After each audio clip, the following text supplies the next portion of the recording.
This Guy's Garage. Like and subscribe. The Honourable Leader of the Opposition. Canada has the worst household debt in the G7, by far the worst, and that debt risks blowing up when rates rise. Now, Mr. Speaker, one of the ways the Prime Minister has been wasting money is he gave $210 million to the Asian Infrastructure Bank, which is controlled by Beijing and designed to build the infrastructure of Beijing's communist empire throughout Asia. We warned him 5 years ago, and now some of that bank's own executives are speaking out against it. He claims he's stalling his involvement in the bank, but the real question is, when will we get our $200 million back? The Right Honourable Prime Minister.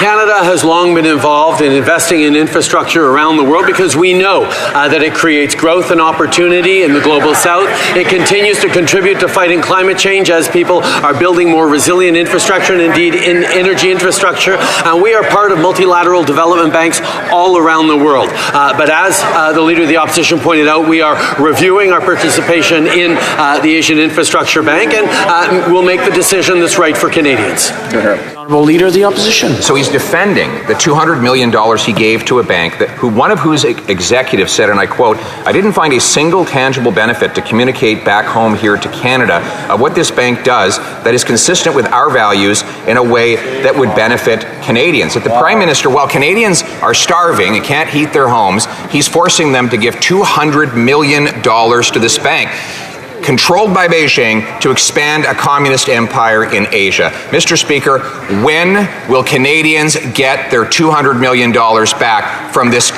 liberal-friendly bank? The Right Honourable Prime Minister. As I said, we are evaluating our continued participation in this multilateral development bank controlled by Beijing. We continue to look very, very carefully at how we're having a positive impact around the world with investments in infrastructure and how we're delivering for Canadians in the fight against climate change, in growth around the world that benefits Canadians, and in participation in supports for the global south. The Honourable Leader of the Opposition. Admitted, and I quote, that the Asian Infrastructure Bank is controlled by Beijing. He says he's not going to get our money back. He's just going to review our participation. While Canadians can't afford to eat, heat, or house themselves, he's forcing them to give almost $250 million to this Beijing-backed bank. So once again, je pose la question, est-ce que le... I ask the question once more. Will the Prime Minister get our money back from this bank, which he admits is controlled by Beijing? The Right Honourable Prime Minister. Mr. Speaker, our commitment to the construction of infrastructure throughout the world, especially in emerging countries in the South, means that we make investments for roads, for power plants, and for other projects in the South. We will continue to do so.